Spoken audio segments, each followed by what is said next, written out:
सबैजनामा शुभ बिहानी। इलाममा निरन्तर रूपमा पानी परिरहेको छ।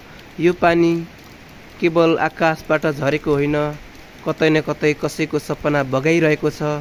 अस्ति पनि यस्तै ठुलो बाढी पानीको कारण धेरैजनाको ज्यान जोखिममा गयो, धेरैजनाको सपना चकनाचुर भयो। सकेसम्म हामी सबैजना सजग बसौँ। सम्भव हुन्छ भने छरछिमेकलाई पनि खबर गरौँ। हामी त केवल खोलामा बस्ने मान्छे, कतिखेर माई भगती रिसाएर आउनुहुन्छ, हामीलाई सोरेर लानुहुन्छ, हाम्रो पत्तै हुँदैन। हजुरहरू जहाँ हुनुहुन्छ, जुन ठाउँमा हुनुहुन्छ, सजग भएर बस्नुहोला। प्रकृतिले पनि यतिखेर ठुलो खेल खेलिरहनु भएको छ। सायद हामीले उहाँलाई पो गलायौँ कि। र जबसम्म पानी रोकिँदैन तबसम्म हामी सबै मिलेर प्रार्थना गरौँ। फेरि पनि कसैको घर नटुटोस्, फेरि पनि कसैको सपना नबगाओस्।